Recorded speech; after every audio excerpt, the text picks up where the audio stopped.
Hello friend, स्वागत है आपका अपने चैनल लास्ट क्लास में। हम सामाजिक विज्ञान का एक मॉडल पेपर सॉल्व कर रहे हैं। इस मॉडल पेपर में 1 से लेके 80 तक ऑब्जेक्टिव प्रश्न था, जिसमें से हम 1 से 40 ऑब्जेक्टिव प्रश्न सॉल्व कर चुके हैं। और आज की इस वीडियो में 41 से लेकर 80 तक ऑब्जेक्टिव प्रश्न सॉल्व करेंगे। तो अगर आप इसका पार्ट 1 वीडियो नहीं देखे हैं तो कमेंट बॉक्स में लिंक है, वहां से देख लीजिएगा। और वीडियो को लाइक नहीं किया तो प्लीज आप लोग वीडियो को लाइक कर दीजिएगा। और ये मॉडल पेपर आपके बोर्ड परीक्षा के लिए काफी महत्वपूर्ण है, तो इसे आप लोग शुरू से लेके अंत तक जरूर देखिएगा। आइए शुरू करते हैं 41 नंबर प्रश्न से। 41 नंबर प्रश्न है कि आय और उपभोग का अंतर कहलाता है। काफी महत्वपूर्ण प्रश्न है। यहाँ पे आपको बताना है कि आय और उपभोग का अंतर कहलाता है तो बचत कहलाता है। इसे आपको याद रखना है। यहाँ पे ए वाला ऑप्शन बिल्कुल ही सही हो जाएगा। आइए देखते हैं अगला प्रश्न 42 नंबर। 42 नंबर प्रश्न है कि साख के निम्नलिखित में से कौन से आधार हैं। काफी महत्वपूर्ण प्रश्न है। यहाँ पे आपको बताना है कि साख के निम्नलिखित में कौन से आधार हैं। तो विश्वास भी आधार है, चरित्र भी आधार है, चुकाने की क्षमता भी आधार है, यानी उपयुक्त सभी है। तो यहाँ पे डी वाला ऑप्शन बिल्कुल ही सही हो जाएगा। आइए देखते हैं अगला प्रश्न 43 नंबर। 43 नंबर प्रश्न है कि इनमें से कौन संस्थागत वित्तीय संस्था है। काफी महत्वपूर्ण प्रश्न है। इसमें से आपको बताना है कि कौन वित्तीय संस्था है। तो जो सहकारी बैंक है ये वित्तीय संस्था है, इसे आपको याद रखना है। यहाँ पे बी वाला ऑप्शन बिल्कुल ही सही हो जाएगा। आइए देखते हैं अगला प्रश्न 44 नंबर। 44 नंबर प्रश्न है कि भूमि विकास बैंक निम्नलिखित में से किसके लिए ऋण मुहैया करता है। काफी महत्वपूर्ण प्रश्न है। यहाँ पे आपको बताना है कि भूमि विकास बैंक निम्नलिखित में से किसके लिए ऋण मुहैया करवाता है। तो ट्रैक्टर के लिए भी करवाता है, पावर प्लांट के लिए भी करवाता है, पंपिंग सेट के लिए भी करवाता है, यानी सभी के लिए करवाता है। तो यहाँ पे डी वाला ऑप्शन बिल्कुल ही सही हो जाएगा। आइए देखते हैं अगला प्रश्न 45 नंबर। 45 नंबर प्रश्न है कि बिहार एक राज्य है। यहाँ पे आपको बताना है कि बिहार एक राज्य है। तो बिहार एक कृषि प्रधान राज्य है, इसे आपको याद रखना है। यहाँ पे डी वाला ऑप्शन बिल्कुल ही सही हो जाएगा। आइए देखते हैं अगला प्रश्न 46 नंबर। 46 नंबर प्रश्न है कि भारत में सेवा क्षेत्र को सामान्यतः कितने भागों में बांटा जा सकता है। काफी महत्वपूर्ण प्रश्न है। यहाँ पे आपको बताना है कि भारत में सेवा क्षेत्र को सामान्यतः कितने भागों में बांटा जा सकता है। तो 2 भागों में बांटा जा सकता है, इसे आपको याद रखना है। यहाँ पे ए वाला ऑप्शन बिल्कुल ही सही हो जाएगा। आइए देखते हैं अगला प्रश्न 47 नंबर। 47 नंबर प्रश्न है कि वैश्वीकरण का अर्थ निम्नलिखित में से किसके प्रवाह से है। काफी महत्वपूर्ण प्रश्न है। यहाँ पे आपको बताना है कि वैश्वीकरण का अर्थ निम्नलिखित में से किसके प्रवाह से है। तो पूंजी के प्रवाह से है, वस्तु के प्रवाह से है, प्रौद्योगिकी एवं विचार के प्रवाह से है, यानी उपयुक्त सभी के प्रवाह से है। तो यहाँ पे डी वाला ऑप्शन बिल्कुल ही सही हो जाएगा। आइए देखते हैं अगला प्रश्न 48 नंबर। 48 नंबर प्रश्न है कि नई आर्थिक नीति में किसे सम्मिलित किया गया है। काफी महत्वपूर्ण प्रश्न है यह आपके बोर्ड परीक्षा के लिए। यहाँ पे आपको बताना है कि नई आर्थिक नीति में किसे सम्मिलित किया गया है। तो उदारीकरण को भी सम्मिलित किया गया है, निजीकरण को भी किया गया है, वैश्वीकरण को भी किया गया है, यानी उपयुक्त सभी को किया गया है। तो यहाँ पे डी वाला ऑप्शन बिल्कुल ही सही हो जाएगा। आइए देखते हैं अगला प्रश्न 49 नंबर।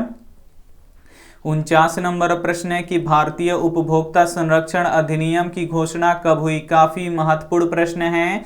यहाँ पे आपको बताना है कि भारतीय उपभोक्ता संरक्षण अधिनियम की घोषणा कब हुई। तो 1986 में हुआ, इसे आपको याद रखना है। यहाँ पे ए वाला ऑप्शन बिल्कुल ही सही हो जाएगा। आइए देखते हैं अगला प्रश्न 50 नंबर। 50 नंबर प्रश्न है कि विश्व उपभोक्ता अधिकार दिवस कब मनाया जाता है। काफी महत्वपूर्ण प्रश्न है। यहाँ पे आपको बताना है कि विश्व उपभोक्ता अधिकार दिवस प्रतिवर्ष कब मनाया जाता है। तो ये 15 मार्च को मनाया जाता है, इसे आपको याद रखना है। काफी महत्वपूर्ण प्रश्न है।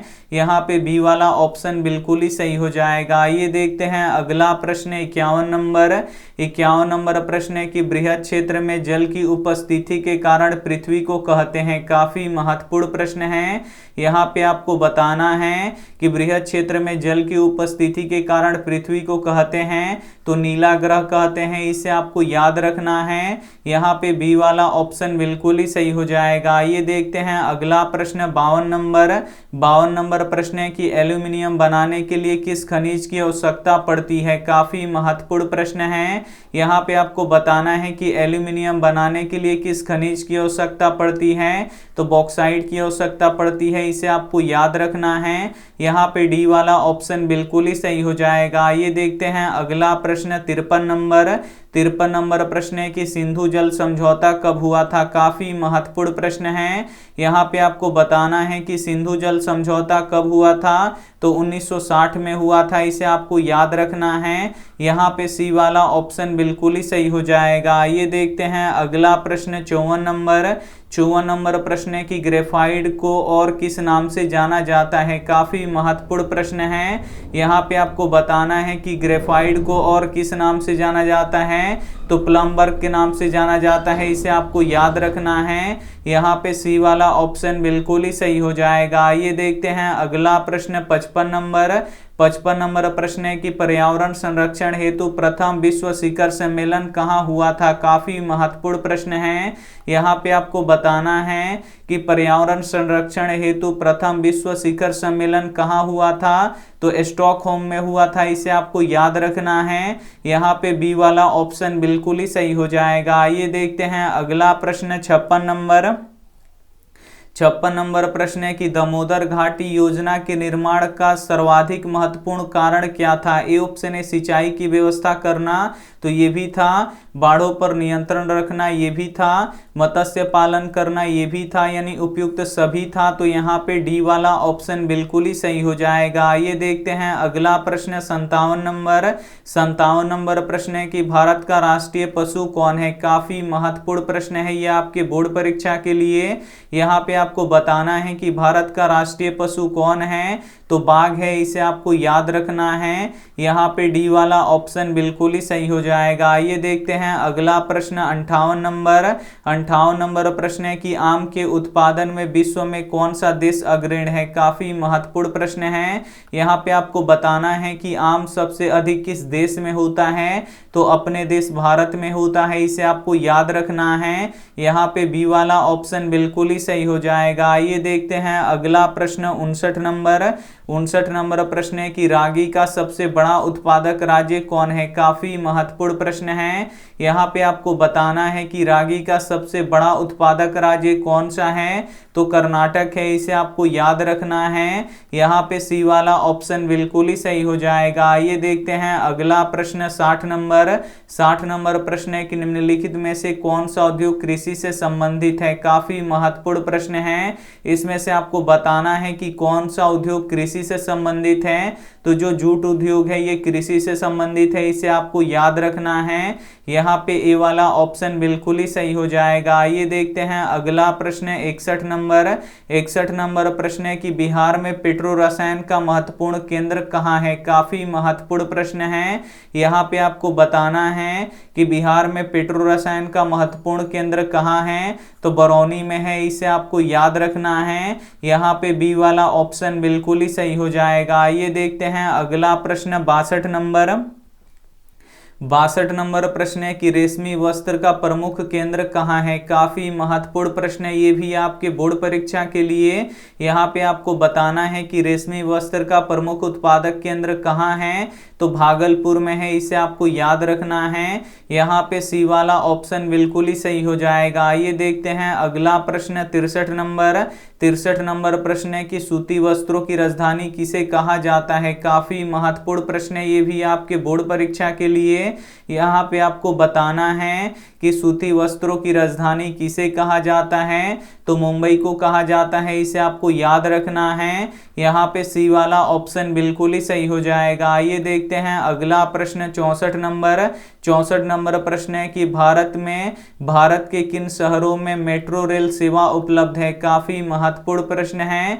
यहाँ पे आपको बताना है कि भारत के किन शहरों में मेट्रो रेल सेवा उपलब्ध है, तो कोलकाता और दिल्ली में है, इसे आपको याद रखना है। यहाँ पे ए वाला ऑप्शन बिल्कुल ही सही हो जाएगा। और भारत में सबसे पहले मेट्रो रेल सेवा किस राज्य में शुरू हुआ, तो कोलकाता में शुरू हुआ, तो ये भी साथ में आपको याद रखना है। आइए देखते हैं अगला प्रश्न 65 नंबर। 65 नंबर प्रश्न है कि किस वर्ष इंडियन एयरलाइंस को इंडियन नाम दिया गया। काफी महत्वपूर्ण प्रश्न है। यहाँ पे आपको बताना है कि किस वर्ष इंडियन एयरलाइंस को इंडियन नाम दिया गया, तो 2005 में दिया गया, इसे आपको याद रखना है। यहाँ पे डी वाला ऑप्शन बिल्कुल ही सही हो जाएगा। ये देखते हैं अगला प्रश्न 66 नंबर। 66 नंबर प्रश्न है कि निम्न में से कौन से दो दूरस्थ स्थान पूर्वी पश्चिमी गलियारे से जुड़े हैं। काफी महत्वपूर्ण प्रश्न है। यहाँ पे आपको बताना है कि निम्न में से कौन दो दूरस्थ स्थान पूर्वी पश्चिमी गलियारे से जुड़े हैं, तो सिलचर तथा पोरबंदर जुड़ा है, इसे आपको याद रखना है। यहाँ पे बी वाला ऑप्शन बिल्कुल ही सही हो जाएगा। ये देखते हैं अगला प्रश्न 67 नंबर। 67 नंबर प्रश्न है कि गंडक परियोजना का निर्माण किस स्थान पर हुआ है। काफी महत्वपूर्ण प्रश्न है। यहाँ पे आपको बताना है कि गंडक परियोजना का निर्माण किस स्थान पर हुआ है, तो वाल्मीकि नगर में हुआ है, इसे आपको याद रखना है। यहाँ पे बी वाला ऑप्शन बिल्कुल ही सही हो जाएगा। ये देखते हैं अगला प्रश्न 68 नंबर। 68 नंबर प्रश्न है कि काटी तापीय विद्युत परियोजना किस जिला में स्थित है। काफी महत्वपूर्ण प्रश्न है। यहाँ पे आपको बताना है कि काटी तापीय विद्युत परियोजना किस जिला में स्थापित है, तो ये मुजफ्फरपुर में स्थापित है, इसे आपको याद रखना है। यहाँ पे सी वाला ऑप्शन बिल्कुल ही सही हो जाएगा। ये देखते हैं अगला प्रश्न 69 नंबर। 69 नंबर प्रश्न है कि सिगरेट का कारखाना कहाँ है। यहाँ पे आपको बताना है कि सिगरेट का कारखाना कहाँ है, तो सिगरेट का कारखाना मुंगेर में है, इसे आपको याद रखना है। यहाँ पे ए वाला ऑप्शन बिल्कुल ही सही हो जाएगा। ये देखते हैं अगला प्रश्न 70 नंबर। 70 नंबर प्रश्न है कि अविभाजित बिहार में एकमात्र नियोजित नगर था। काफी महत्वपूर्ण प्रश्न है।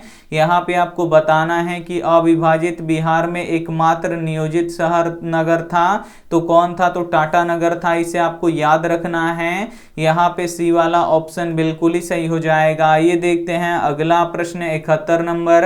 71 नंबर प्रश्न है कि पर्वतीय छायाकरण विधि में भू आकृतियों पर किस दिशा से प्रकाश पड़ने की कल्पना की जाती है। काफी महत्वपूर्ण प्रश्न है। यहाँ पे आपको बताना है कि पर्वतीय छायाकरण विधि में भू आकृतियों पर किस दिशा से प्रकाश पड़ने की कल्पना की जाती है, तो उत्तर पश्चिम की तरफ से की जाती है, इसे आपको याद रखना है। यहाँ पे सी वाला ऑप्शन बिल्कुल ही सही हो जाएगा। ये देखते हैं अगला प्रश्न 72 नंबर। 72 नंबर प्रश्न है कि बिहार में अति जल दोहन से किस तत्व का सकेंद्रीकरण बढ़ा है। काफी महत्वपूर्ण प्रश्न है। यहाँ पे आपको बताना है कि बिहार में अति जल दोहन से किस तत्व का सकेंद्रीकरण बढ़ा है, तो आर्सेनिक का बढ़ा है, इसे आपको याद रखना है। यहाँ पे सी वाला ऑप्शन बिल्कुल ही सही हो जाएगा। ये देखते हैं अगला प्रश्न 73 नंबर। 73 नंबर प्रश्न है कि बिहार के कितने प्रतिशत भौगोलिक क्षेत्र में वन का फैलाव है। काफी महत्वपूर्ण प्रश्न है। यहाँ पे आपको बताना है कि बिहार की कितने प्रतिशत भौगोलिक क्षेत्र में वन का फैलाव है, तो 7% पर है, इसे आपको याद रखना है। यहाँ पे डी वाला ऑप्शन बिल्कुल ही सही हो जाएगा। ये देखते हैं अगला प्रश्न 74 नंबर। 74 नंबर प्रश्न है कि डाकुओं की अर्थव्यवस्था का संबंध है। काफी महत्वपूर्ण प्रश्न है। यहाँ पे आपको बताना है कि डाकुओं की अर्थव्यवस्था का संबंध है, तो संसाधनों के अनियोजित दोहन से संबंध है, इसे आपको याद रखना है। यहाँ पे बी वाला ऑप्शन बिल्कुल ही सही हो जाएगा। ये देखते हैं अगला प्रश्न 75 नंबर। 75 नंबर प्रश्न है कि ज्वारीय ऊर्जा निम्नलिखित में से किस प्रकार का संसाधन है। काफी महत्वपूर्ण प्रश्न है। यहाँ पे आपको बताना है कि ज्वारीय ऊर्जा निम्नलिखित में से किस प्रकार का संसाधन है, तो यह पुनः पूर्ति योग्य संसाधन है, इसे आपको याद रखना है। यहाँ पे ए वाला ऑप्शन बिल्कुल ही सही हो जाएगा। ये देखते हैं अगला प्रश्न 76 नंबर। 76 नंबर प्रश्न है कि सुनामी का प्रमुख कारण क्या है। काफी महत्वपूर्ण प्रश्न है। यहाँ पे आपको बताना है कि सुनामी का प्रमुख कारण क्या है, तो समुद्र में भूकंप आना है, इसे आपको याद रखना है। काफी महत्वपूर्ण प्रश्न है। यहाँ पे ए वाला ऑप्शन बिल्कुल ही सही हो जाएगा। ये देखते हैं अगला प्रश्न 77 नंबर। 77 नंबर प्रश्न है कि सूखे की स्थिति किस प्रकार आती है। काफी महत्वपूर्ण प्रश्न है। यहाँ पे आपको बताना है कि सूखे की स्थिति किस प्रकार आती है, तो धीरे धीरे आती है, इसे आपको याद रखना है। यहाँ पे सी वाला ऑप्शन बिल्कुल ही सही हो जाएगा। आइए देखते हैं अगला प्रश्न 78 नंबर प्रश्न है कि 26 दिसंबर 2004 ईस्वी को विश्व के किस हिस्से में भयंकर सुनामी आई थी। काफी महत्वपूर्ण प्रश्न है। यहाँ पे आपको बताना है कि 26 दिसंबर 2004 ईस्वी को विश्व के किस हिस्से में भयंकर सुनामी आई थी, तो बंगाल की खाड़ी में आई थी, इसे आपको याद रखना है। यहाँ पे डी वाला ऑप्शन बिल्कुल ही सही हो जाएगा। आइए देखते हैं अगला प्रश्न 79 नंबर प्रश्न है कि बस्ती मकान में आग लगने की स्थिति पर क्या करना चाहिए। काफी महत्वपूर्ण प्रश्न है। यहाँ पे आपको बताना है कि बस्ती मकान में आग लगने की स्थिति में क्या करना चाहिए, तो अग्निशामक यंत्र को बुलवाना चाहिए, इसे आपको याद रखना है। यहाँ पे ए वाला ऑप्शन बिल्कुल ही सही हो जाएगा। ये देखते हैं अंतिम प्रश्न 80 नंबर प्रश्न है कि सुदूर संवेदी उपग्रह यानी रिमोट सेंसिंग उपग्रह का प्रयोग किस लिए होता है। काफी महत्वपूर्ण प्रश्न है। यहाँ पे आपको बताना है कि सुदूर संवेदी उपग्रह यानी रिमोट सेंसिंग उपग्रह का प्रयोग किस लिए होता है, तो संसाधनों की खोज के लिए होता है, इसे आपको याद रखना है। यहाँ पे सी वाला ऑप्शन बिल्कुल ही सही हो जाएगा। यहाँ पे हम 41 से लेके 80 तक सभी मॉडल पेपर में के ऑब्जेक्टिव प्रश्न बता चुके हैं। तो इसमें से जो भी प्रश्न आपको याद ना हो तो प्लीज आप लोग उसे नोटबुक पे लिख के जरूर याद कर लीजिएगा, क्योंकि ये मॉडल पेपर आपके बोर्ड परीक्षा के लिए काफी महत्वपूर्ण है। इसमें काफी महत्वपूर्ण प्रश्न हैं, तो जो भी प्रश्न आपको याद ना हो तो उसे आप लोग याद कर लीजिएगा। और अभी 6 बजे हिंदी का हमारे वेबसाइट पे लाइव टेस्ट होगा, तो आप लोग जरूर दीजिएगा। और वीडियो को अभी तक आप लाइक नहीं किए हैं तो प्लीज़ आप लोग वीडियो को लाइक कीजिएगा, अपने दोस्तों के पास इस वीडियो को जरूर शेयर कीजिएगा। और चैनल को अभी तक आप सब्सक्राइब नहीं किए हैं तो चैनल को सब्सक्राइब कर लीजिएगा। Thank you for watching. मिलते हैं अगले वीडियो में, तब तक अपना ध्यान रखिए, मन लगा के पढ़ाई कीजिए। Take care and bye.